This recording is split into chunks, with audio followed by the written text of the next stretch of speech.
as it was fought with NATO funding under a UN banner. Just prior to the conflict, closer cooperation was called between the countries of the former Soviet Union and NATO in order to extend the alliance beyond the North Atlantic and Europe. The Gulf War. Iraq, in an attempt to recover from the expensive 8-year war with Iran, had been seeking to control its own oil reserves, independence which the Western oil companies could not allow. So, as well as being of importance to the elite's long-term goals of a world army, the conflict was engineered to effectively destroy Iraq both economically and in terms of its population. Saddam Hussein had been installed in 1968 on the back of CIA support for his Ba'ath Party. In November 1989, U.S. loans to Iraq were guaranteed, providing that the money was used to buy U.S. farm produce. Instead, as expected, Hussein used the money for arms and defaulted on the loans. The U.S. taxpayer is now picking up the bill for rearming the enemy. This U.S. funding was done through the Atlantan branch of the Italian government bank, Banco Nazionale del Lavoro, BNL, which loaned $5 billion. Loans from the BNL to Iraq for arms purchases were organized as early as 1984 by Kissinger Associates. Some of the Iraqi arms were bought from Britain in illegal sales which implicate the British government. This possibly includes the Midland Industrial Trade Services, allegedly the secret arms-running wing of the Midland Bank, which was introduced to the Iraqis by Kissinger Associates. Having armed Iraq, America needed an excuse to invade. This opportunity came through covertly supporting Kuwait's obstinate insistence to make economic recovery difficult for Iraq by overproducing oil and keeping prices low.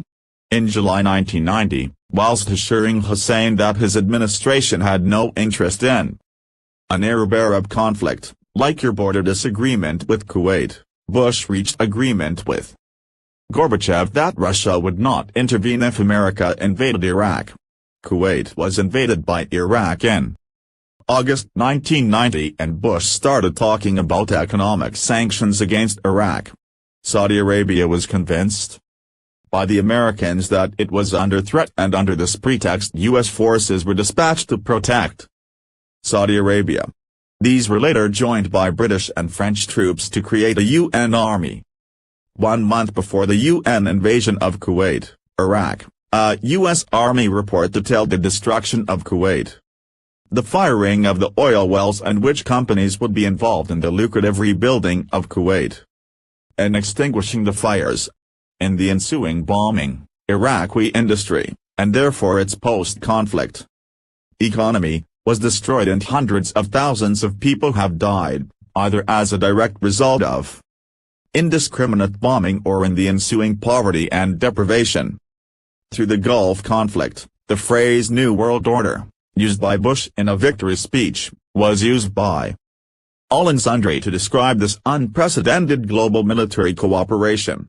Public approval for this type of intervention has been amplified by the manipulation of Yugoslavia to show inadequacies in the current UN peacekeeping force, as first highlighted by their ineffectiveness in Rwanda and Somalia. As none of these trouble spots adversely affect the oil trade, an operation on the scale of the Gulf War is not required.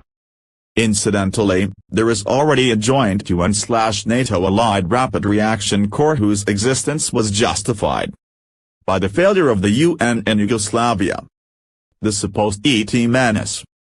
The need for a world army is also being sold to the public as a defense against UFOs, for planetary security against aggressive extraterrestrials.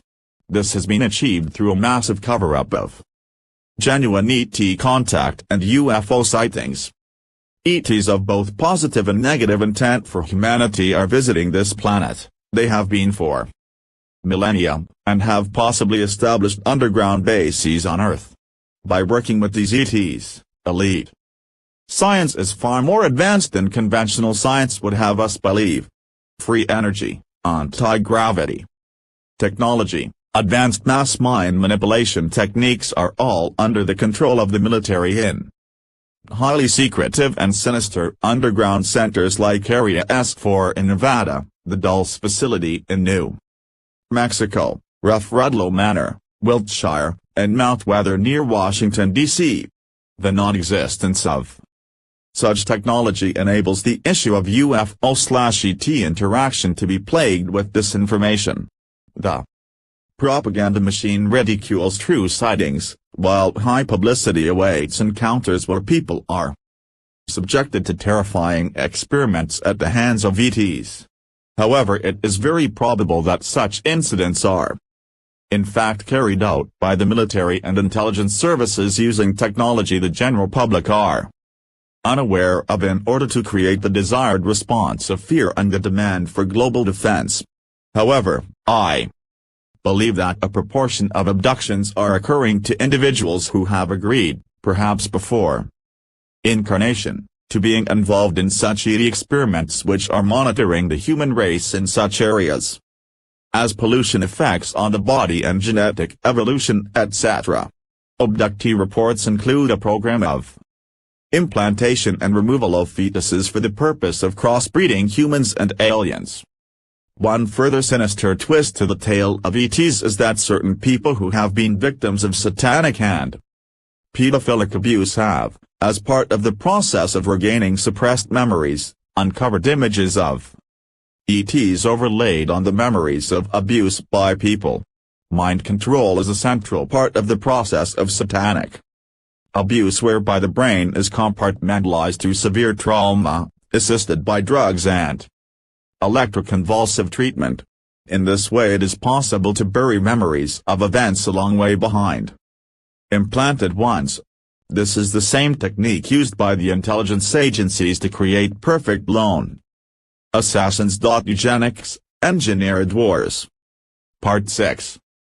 Population Control. Eugenics. One of the most alarming of the elite's doctrines is that of eugenics, controlling human reproduction in order to reduce the number of those that the elite perceive as inferior to create a master race with desirable genetic characteristics. Eugenics had its highest public profile in Nazi Germany, but the policies began long time before Hitler and are continuing to the present day. The philosophy was pioneered by Thomas Malthus in the 18th/19th centuries, who sought to encourage disease and child mortality in the poor. So-called Malthusianism has since been adopted by different organizations for a variety of excuses. After various eugenics policies in the U.S. states in the late 19th century, including the compulsory sterilization of the mentally ill and undesirables in Indiana, the Rockefellers established a eugenics research center in New York. They were supported in this venture by the Harrimans, another family of manipulators. The first International Congress of Eugenics was held in London in 1912 and was attended by a certain Winston Churchill. By 1917, 15 U.S. states had eugenics laws to sterilize epileptics, the mentally ill and irregular criminals. On the agenda of the Third International Congress in 1932 was the problem of African Americans, which, according to the delegates, revealed a need to sterilize to cut off bad stock. At this meeting were several Nazis, including Dr. Ernst Rudin, who had been enabled to attend by the Hamburg America shipping line, owned by the Harriman and Bush families. On returning to Germany, Rudin, who was funded by the Rockefellers, supervised the policy of sterilizing those who were retarded, deaf, blind or alcoholics. Between 1941 and 1943, at the same time as the master race mentality in Hitler's Germany was being condemned by the rest of the world, 42,000 people were sterilized in the U.S. 5 years later, the Sterilization League/Birthright Incorporated established a eugenics center in North Carolina, which began a project to forcibly sterilize young children who were considered to have a low IQ. This was part funded by the Gray family, close friends of the Bushes. After the war, John D. Rockefeller III and John Foster Dulles, campaigned against the extension of the non-white populations and in 1952 launched the Population Council.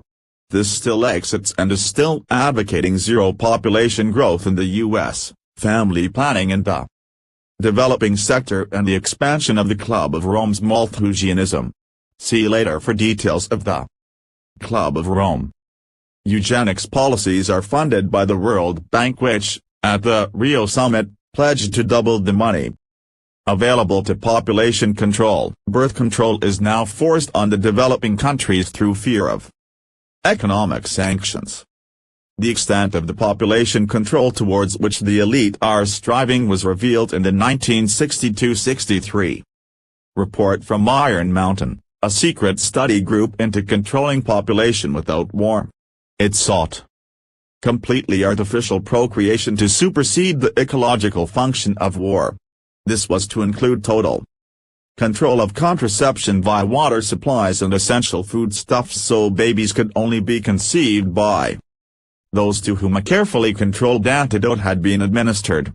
Such a system was apparently already under development 35 years ago. George Bush is a major voice in the eugenics movement and is surrounded by like-minded people. Boyd and Gray, his legal advisor, and William Draper III, head of fundraising for his 1980 presidential campaign. Draper's grandfather had unsuccessfully urged eugenics policies on Eisenhower before convincing Johnson to adopt them. In 1969 Bush was involved in hearings into the dangers of too many black babies, and when he became ambassador to the UN in 1972 he arranged for the Association of Voluntary Surgical Contraception, formerly the Sterilization League, to extend its policy of sterilizing young children with low IQ to non-white countries. This was further extended when Bush became president in 1988. Engineered wars. War is one of the most effective ways of culling an undesirable population, as Thomas Ferguson, a member of the Office of Population Affairs, explains. To reduce the population quickly you have to pull all the males into the fighting and kill significant numbers of fertile, childbearing age, females. From his position of shuttle diplomat, Henry Kissinger has successfully engineered conflict throughout the world. In Vietnam, the war was caused by the movement of hundreds of thousands of people from the north to the south, a move forced on them by the Saigon military mission, created by the CIA in 1954. With no food, they resorted to theft, and by labeling the bands the Viet Cong, a problem was created. Under the pretext that they were controlled by the Khmer Rouge, the North Vietnamese were severely bombed. According to estimates, 3,500 Cambodians died in the bombings, when in fact China was the power behind North Vietnam, supported by Kissinger with U.S./China liaisons headed by George Bush. The Khmer Rouge reacted, as expected, and took Cambodia, murdering 32% of the population. During the war, the CIA station in Saigon coordinated Operation Phoenix, which reportedly murdered 40,000 Vietnamese on suspicion of working for the Viet Cong, that is, they could read and write. Two of the U.S. commanders in the conflict were Maxwell Taylor and William Westmoreland, both the members of the Population Crisis Council and Draper Fund. The Yom Kippur War and countless other civil wars in Central America and Africa have been engineered by Kissinger to cull populations, as even when it is not the prime aim, mass killings are perceived as a useful byproduct of war. Kissinger is a member of the Club of Rome and in 1974 supervised the production of National Security Study Memo 200 about the implications of population growth. This stated that population growth in the developing world would lead to a desire for self-determination of their economies. It continued that the